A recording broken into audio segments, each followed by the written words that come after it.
Oi, turma do livro Dois Mundos Tão Meus, Luiz Sérgio, Irene Pacheco Machado. No texto, A Missão de Paulina no Charco da Dor, no capítulo 26, na terceira parte. Aquele campo úmido e tenebroso ainda era um lugar de socorro, e eles deviam dar graças a Deus por ali estarem. No entanto, encontravam-se revoltados principalmente um artista que só ensinou aos jovens sexo, droga e orgias, e também assim o religioso, que levou seus seguidores ao suicídio. Encontramos a dor corroendo desde o mal político, o falso religioso, até o artista que leva multidões ao delírio, mas também a degradação sexual e moral. Quando desencarna, não encontra seu público, mas encontra as consequências dos seus atos levianos. Sensibilizei-me ao vê-los deitados, outros andando de um lado para o outro. Entramos no pátio e uns correram em nossa direção, dizendo: sabem quem sou? Político fulano, reverendo tal, grande cientista. Já estávamos quase sufocados por eles. Nisso ouvimos a voz de Paulina, que recitava Provérbios, capítulo 12, versículo 13. Na falsidade dos lábios há uma armadilha funesta, mas o justo escapa da penúria. Versículo 14. Do fruto de sua boca o homem sacia-se com o que é bom, e cada qual receberá recompensa por suas obras. Versículo 17. Quem revela a verdade proclama a justiça, a falsa testemunha diz mentira. Versículo 18. Há quem tem a língua como espada, mas a língua dos sábios cura. Versículo 20. No coração do mal, a fraude, nos conselhos pacíficos, a alegria. Versículo 21. Ao justo nada acontece de mal, mas os ímpios estão cheios de enfermidade. Versículo 25. A melancolia no coração do homem o abaterá, e com boas palavras se alegrará. Versículo 26. Aquele que por amor de seu amigo não faz caso de passar por alguma perda é justo, mas o caminho dos ímpios seduzi-los-á. Versículo 28. A vida está na vereda da justiça, mas o caminho que é descaminho guia para a morte. Diante dessas palavras, os revoltados foram logo se acalmando e encaminhados para os ambulatórios, onde receberiam tratamento psiquiátrico. Então, todos os que levam outrem ao erro ou à dor são doentes mentais? Indaguei. Os homens de comunicação, sim. Geralmente são muito amados, possuindo muito magnetismo. O que fazem aqui? Inquiri. Vimos buscar 4 deles, que já estão em condições de serem transferidos para as colônias e escolas. E como iremos subir a ladeira com 4 doentes, carregando-os no colo? É mesmo? Você é o mais forte, pode levar uns 2. Eu fico com os mais franzinos. Todos riram. Ainda perguntei: por que o conducel não desce aqui? Porque é tão baixa a vibração que nenhum meio de transporte chega até este campo de sofrimento. Só o homem pode até aqui chegar, e graças a Deus estamos no trabalho de Jesus. Só levaremos 4? Por mim, levaria quantos fossem preciso. Por isso gosto dos meus irmãos e você, Luiz, pode ajudar. Tem muito jeito para lidar com pessoas desequilibradas, falou Sara, engraçadinha. Vou estudar o seu caso. Alguns dias ainda permanecemos ajudando aquele grupo de abnegados espíritos. A equipe de Paulina era composta de grandes almas desprendidas e amigas. Com emoção, despedimos-nos de Paulina, que muito nos ensinou, fixando-me bem nos olhos. Ela falou: os irmãos Tiago e João, quando avistaram o Monte Carmelo, onde Elias matara os falsos profetas, disseram: Senhor, queres que digamos que faça fogo do céu e os consuma como Elias o fez? Ficaram surpreendidos de ver que Jesus se entristecera com as palavras deles, e ainda mais ao ouvirem-lhe a censura. Jesus respondeu: vós não sabeis que o Espírito sois, porque o Filho do Homem não veio para destruir a alma dos homens, mas para salvá-las. Jesus estava sempre demonstrando misericórdia, por isso temos de compreendê-lo e procurar ajudá-lo. O espírito que deseja despir-se das imperfeições precisa olhar o seu próximo com amor e respeito. Estamos aqui não para obrigar ninguém a ser bom, mas para que esses irmãos sofredores tornem-se bons por causa do Cristo que vive em nós. Olhei-a com admiração e lhe beijei as mãos que deixaram perfume em meus lábios. Irmã Paulina, que Cristo abençoe o seu trabalho. Voltamos levando alguns daqueles sofridos irmãos, esperando que cada um deles se recuperasse logo. Não vou contar para vocês o que foi a nossa volta. Parecia que a rampa estava muito mais escorregadia. Várias vezes tínhamos de parar para descansar. Os doentes não sentiam qualquer sacrifício, tão acostumados já se encontravam com as dificuldades daquele solo. Quando chegamos ao alto e divisamos a luz e a paz, sentamos e oramos a Deus. Agradecidos, recebemos permissão para o descanso e, como não gosto de perder tempo, corri para a universidade. É inacreditável este outro mundo onde a paz nos faz companhia. No teatro vivo, a figura majestosa de Cristo era o sol a brilhar em nossa consciência, chamando-nos para junto dele. Vou parar aqui.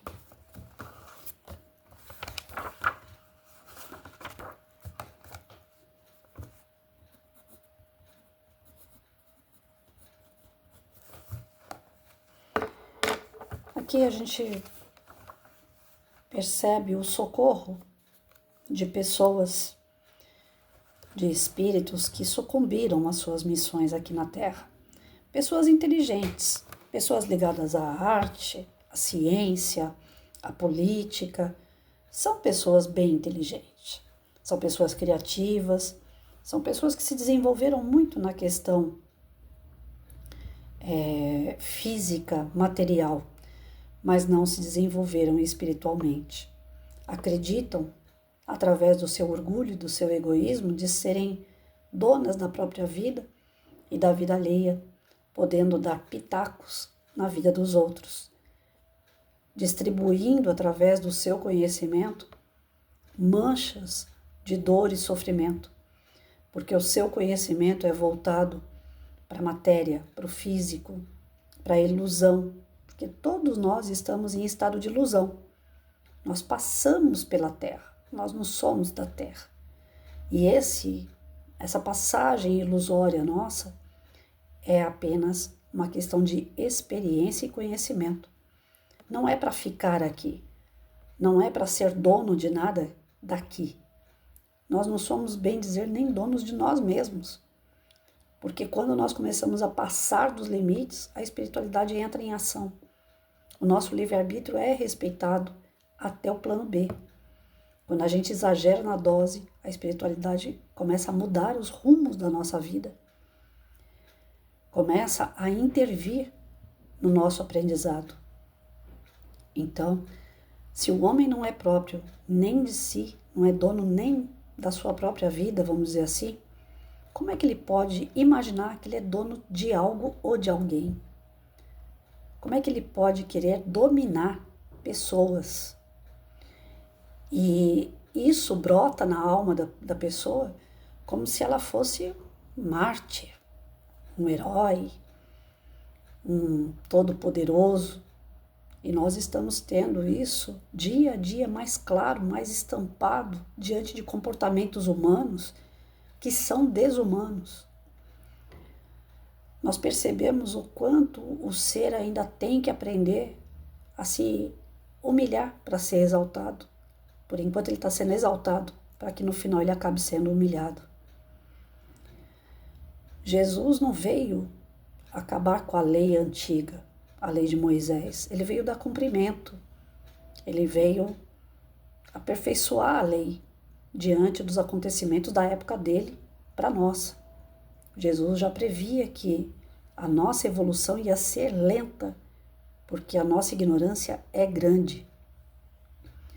Ainda que ele soubesse da nossa ignorância, do nosso atraso espiritual, do nosso amadurecimento pouco ainda na questão de espírito que somos, Jesus, na sua benevolência, ele sempre manda de quando em quando espíritos superiores entre nós, para dar uma alavancada, para dar uma puxada de orelha, dar uma chacoalhada no planeta e falar, olha, acorda, Vocês precisam continuar. E ainda com tudo que a gente vive de clima, de tempestades, de furacões, tudo que a natureza vem nos ensinando, que tem algo estranho no ar, a gente ainda não está acordando. A violência exacerbada, pessoas que se matam por um celular, porque pisou no pé de alguém sem querer, porque olhou feio. Pessoas que deveriam proteger vidas, pais, mães que deveriam proteger seus filhos, matando seus filhos, estuprando seus filhos. Nós estamos vivendo numa sociedade extremamente violenta. E dentro dessa violência existem canais, mídias que propagam ainda mais violência, que disseminam entre as famílias a quebra moral, a decadência moral, colocando os princípios e valores como se fosse algo quadrado, ultrapassado, que nós não precisamos seguir. A conduta reta se tornou algo para rir, piada.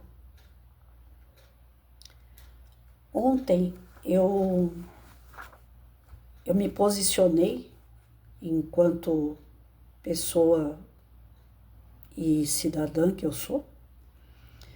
Fiz um vídeo em relação a isso e diante de muitas pessoas que concordavam com a minha fala, teve uma única pessoa no TikTok que não fazia parte dos meus seguidores e nem eu sigo essa pessoa.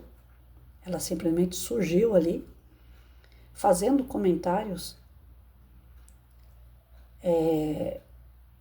tentando me agredir verbalmente, tentando me tirar do eixo daquilo que eu considero certo. A falta de respeito daquele ser comigo foi tão grande, sendo que ela não me conhece, não sabe quem eu sou, me julgando, me condenando, colocando palavras distorcidas diante daquilo que eu disse, me questionando coisas que tanto faz eu responder ou não, não vou mudar em absolutamente nada aquilo que ela pensa. E aí você se vê nessa jogatina da imprensa, você vê que a fala daquela pessoa era exatamente a fala de determinadas imprensas, de determinados tipos de jornalismo, a fala que eu não acompanho, mas eu sei, porque a gente vai para a internet e a gente vê os pedacinhos, né, daquela reportagem, daquele tipo de repórter, e a fala que é dita lá naquela imprensa, lá naquela reportagem, a pessoa reproduzindo igualzinho. Do tipo, não passa pelo crivo, né, da consciência, da razão, filtrar e ter a sua própria palavra. Quer defender aquele tipo de perfil ali? Defenda, mas pelo menos com a sua própria palavra, com o seu modo de dizer. E eu via claramente que a forma que a pessoa se expressou era idêntica ao que é pregado naquela emissora, naquele jornalismo. Então eu estou colocando essa questão para vocês, não a título político, mas a título do contexto do texto, né? Onde ele diz para a gente que políticos, artistas, pessoas que estão à frente, que se acham todo-poderoso, que se acham que podem ser seguidos, que podem ser exemplos, dependendo do que fala, dependendo do que faz. Marca a vida de outras pessoas que se deixam levar por essas personalidades. E é aquilo, os que conduzem o mal vão pagar com o mal. E aqueles que se deixam conduzir também vão para lá, para o mesmo espaço do mal, que ele aceitou. Afinal de contas, tem livre-arbítrio para isso. Não existe o lado certo, o lado errado, não existe o lado melhor e o pior, existe cada um no seu grau de evolução, no seu conhecimento. E a gente deveria respeitar isso, pelo menos isso. E nós não atingimos essa maturidade ainda do respeito. Nós ainda olhamos o outro, criticamos, julgamos e condenamos. E Jesus ensinou o quê? Não condena, porque você vai ser condenado. Não julga, porque você vai ser julgado. Não tenha ídolos. Toda vez que eu vou estudar com vocês, que eu passo alguma colocação pessoal, eu falo, gente, a leitura é mais ou menos, né? Já não é aquela leitura. Apesar de ser professora, eu gaguejo pra caramba, tem palavras desconhecidas que eu não sei o significado, eu tô estudando. E quando a gente estuda, a gente tá passível a muitos erros. Na leitura, beleza, vão acompanhando a leitura. Mesmo que ela ainda seja essa leitura meia boca. Mas a minha colocação, o meu entendimento é meu. Eu não posso de maneira nenhuma chegar aqui num vídeo e falar assim, gente, eu entendi tal coisa, e é isso aqui, viu? E vocês também têm que entender igual a mim. Porque a responsabilidade é grande demais e eu não quero ela para mim. Eu não quero essa responsabilidade de alguém falar assim, Patrícia, eu tô fazendo a receita que você colocou. Porque vai que o bolo da pessoa não saia do mesmo tamanho que o meu. Vai que o bolo da pessoa, ela jogue todos os ingredientes que ela colocou ali no lixo, porque não deu certo. E por cargas d'água, meu Deus. Então, eu não quero responsabilidade de seguidores, eu não quero seguidores. Quando eu lancei essa história de estudar livros, de trazer um pouco da literatura espírita e educacional para canais de YouTube, TikTok, Quai, Instagram, Face. A ideia foi propagar estudos, mas não de ser dona da verdade. Deus me livre. Porque eu que não quero estar num lugar desse aqui, sendo reconhecida depois como aquela pessoa que mentiu, que errou e colocou um monte de gente para errar junto com ela. Eu não. Até enquanto professora, eu ainda falava com meus alunos, eu estudei, eu estou passando aquilo que eu estudei, mas se vocês pesquisarem e achar outra coisa, traz para mim. E os meus alunos tinham 7 anos até 11, gente. Criança, eu aceitava que trouxesse qualquer outra coisa para confrontar com as ideias que eu colocava. Porque não é justo um ser humano chegar e impor ao outro o que ele acha que é certo. Tinha uma história da Ruth Rocha, se eu não me engano. O reizinho Mandão, ou o rei Mandão, uma coisa assim. Era da Ruth Rocha. Faz muitos anos eu lembrei dessa história agora. Eu tinha 7 anos de idade quando eu li e depois passei isso para os meus alunos no decorrer do tempo que eu fui professora. Eu acho que é o reizinho Mandão, se eu não me engano. Era um garoto que se tornou rei. Ele simboliza o quê? O ser humano imaturo, né? Uma criança ser rei não tem maturidade para ser rei. E aí, quando ele foi pro trono, ele era uma criança comum, brincava, era feliz, era tranquilinho. Mas quando ele sentou no trono, ele passou a mandar. E aí ele começou a fazer ordens descabidas, né? Hoje eu quero que todo mundo saia na rua de azul. Todo mundo tem que vestir azul. Quem vestir outra cor vai preso. Algumas pessoas não concordavam, não queriam usar azul e saíam de outra cor e era preso. Hoje eu quero que todo mundo fique calado. Eu não quero ouvir canto nenhum. Não quero que ninguém cante. Aí todo mundo ficava calado, mas sempre tinha um ou outro que não queria ouvir o que o rei disse e cantava e ia preso. Hoje eu quero que todo mundo não tenha mais animais. Defina os animais de vocês. As pessoas meio acuadas, vendo que ele estava mandando todo mundo preso, muita gente começou a dar fim nos seus bichos.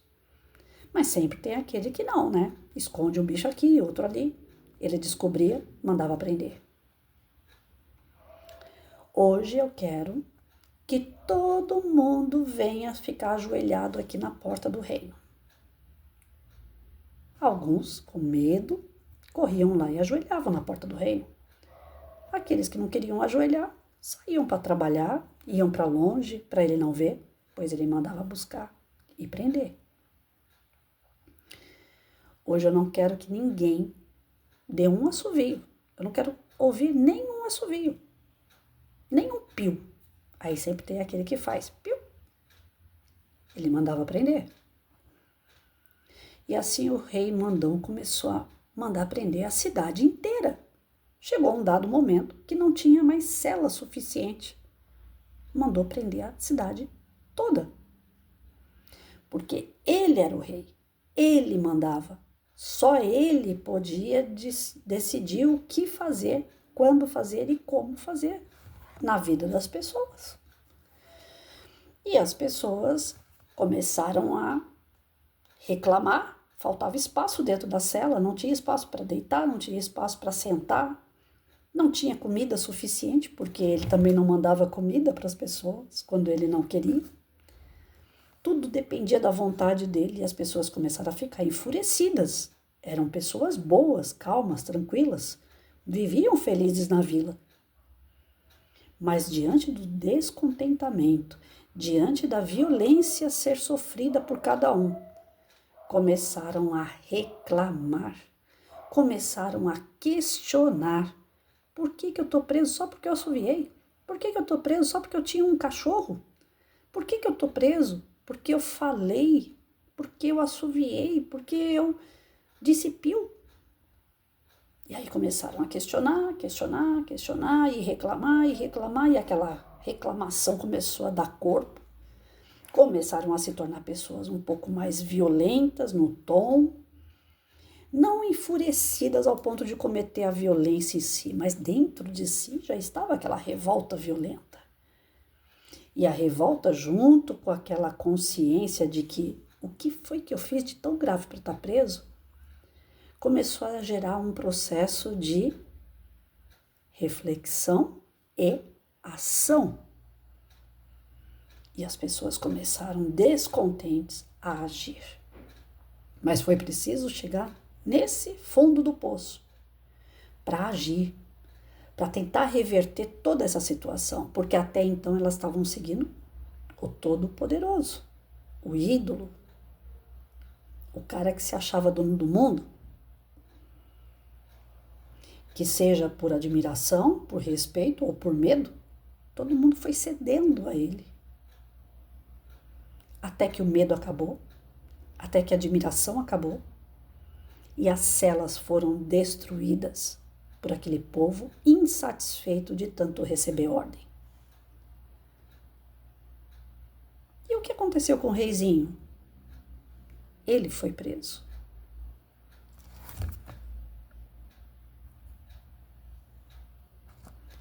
E se ele foi preso, ele foi experimentar o próprio veneno dele. Ele foi para o mesmo lugar onde ele mandou tantas pessoas. É o que acontece aqui.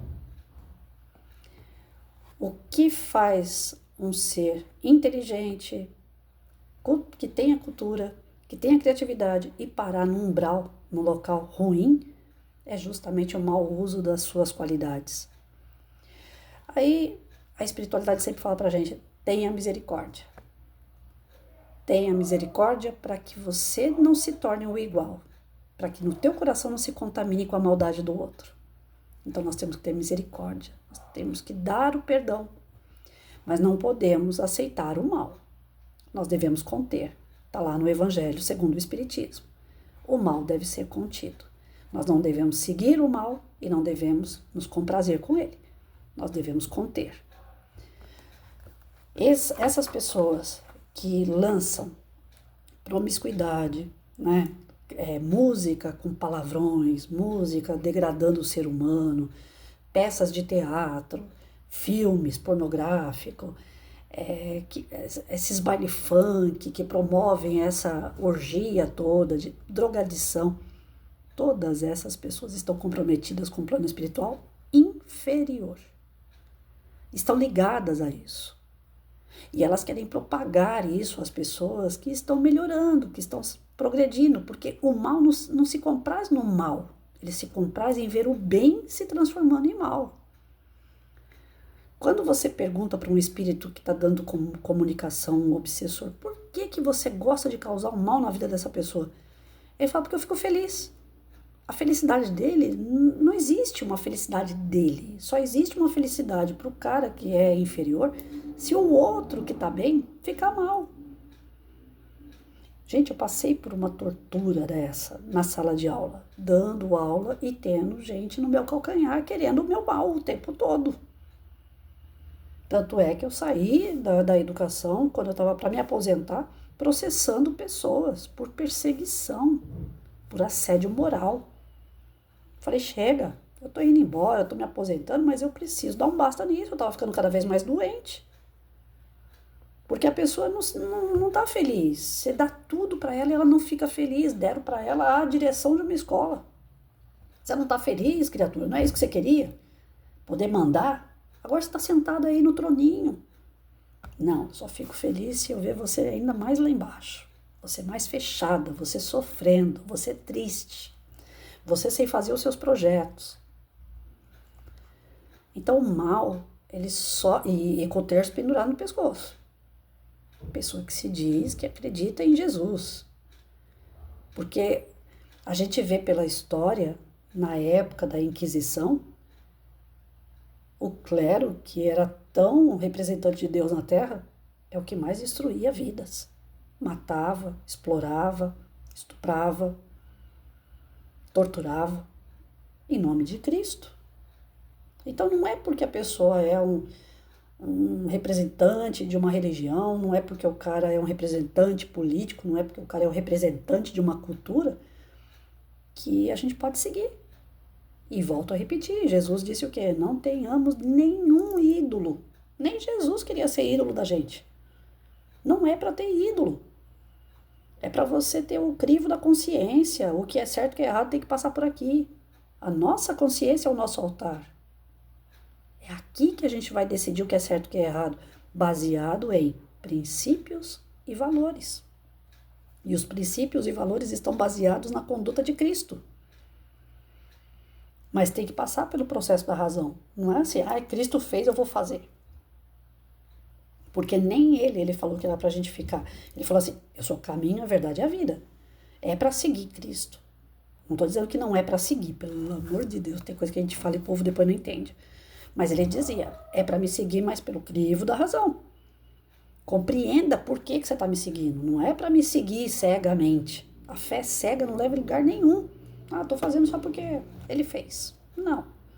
Eu estou fazendo porque ele fez e é esse o caminho. Tá certo fazer isso, porque se eu fizer o contrário, dá errado. Eu tenho que entender o processo.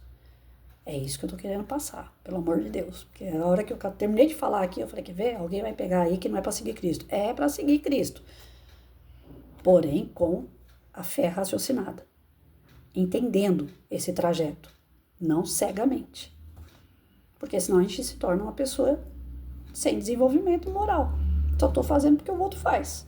Não tem valor, mesmo que seja Cristo. Entenderam essa parte? Pois é. Então, cuidado, né? Todo cuidado é pouco, essa questão do seguir os outros. Não tenhamos ídolos. Ninguém é melhor que ninguém. Todos nós estamos evoluindo. Todos nós estamos num processo de ensino e aprendizado. Ora a gente ensina e ora a gente aprende. Todos nós. Então não tem que ter medo, né? Tenhamos sim respeito pelas pessoas, sejam quem for. Mas é da consequência das nossas atitudes, isso que a gente acabou de ler. Se um cara acha que ele é todo poderoso, né, seja ligado à área que for, né, um chefe de empresa, se for dentro de casa, o pai ou a mãe, seja a área que for. A pessoa com esse orgulho e esse egoísmo, esse egocentrismo exacerbado, ela achar que ela pode mandar e desmandar em todo mundo, que ela pode fazer e acontecer, não vai acontecer nada com ela? Vai acontecer sim. Tudo aquilo que a gente faz tem consequência. E a consequência, fez o bem, vai ter o bem. Fez o mal, vai ter o mal. Levar pessoas ao desespero, levar pessoas ao medo, coagir pessoas, levar pessoas à drogadição, levar as pessoas a a perdição, a promiscuidade, não vai ter consequência? Claro que tem. E não é das melhores, né?